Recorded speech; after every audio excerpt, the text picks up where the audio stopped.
എൻ.എം. വിജയന്റെ മരുമകൾ പത്മജയാണ് എന്നോട് ഇപ്പം ചേരുന്നത്. IC മത്സരിപ്പിക്കില്ല, തെറ്റ് ചെയ്തവരെ മാറ്റി നിർത്താമെന്ന് ഞങ്ങളോട് ഉറപ്പ് പറഞ്ഞതാണ്. നിങ്ങളുടെ ബാധ്യതയെല്ലാം തീർക്കുമെന്ന് പ്രിയങ്ക ഗാന്ധി ഉറപ്പ് പറഞ്ഞിരുന്നു. പറഞ്ഞിട്ടുണ്ടായിരുന്നു.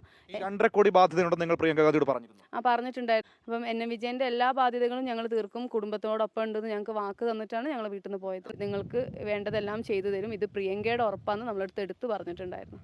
നമ്മളുടെ കാര്യങ്ങൾ സംസാരിക്കാൻ വേണ്ടിയിട്ട് അനിൽകുമാർ MLA-നെയും സിദ്ദീഖ് MLA-നെയും ആയിരുന്നു കോൺഗ്രസ് പാർട്ടി നിയോഗിച്ചിട്ടുണ്ടായിരുന്നത്. പിന്നെ നമ്മളുമായിട്ട് കോൺടാക്ട് ചെയ്തത് ഈ 2 വ്യക്തികളുമായിരുന്നു. ഈ കൽപ്പറ്റ MLA സിദ്ദീഖ് അവർ പറഞ്ഞൊരു വക്കീലിൻ്റെ അടുത്തു നിന്നാണ് ഈ എഗ്രിമെൻ്റ് എഴുതുന്നത്. എഗ്രിമെൻറ്റ് 2 മാസത്തെ ഒരു കാലാവധിയായിരുന്നു എഗ്രിമെൻറ്റിനുള്ളത്.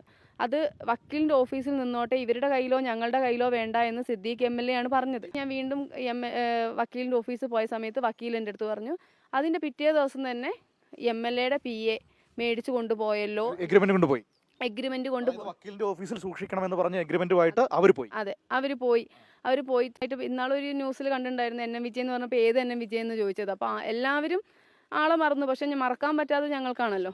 ഇനി ബാക്കിയുള്ളത് 1,60,00,000 ബാധ്യത നിങ്ങളുടെ അറിവിൽ ബാക്കിയുണ്ട്. അറിവിൽ ബാക്കി ഞങ്ങൾ അച്ഛൻ്റെ കത്തും കൊണ്ടുപോയ സമയത്ത് പറഞ്ഞതാണ്, ജയിച്ചു കഴിഞ്ഞാൽ അടുത്ത മന്ത്രി ഞാനാണ്.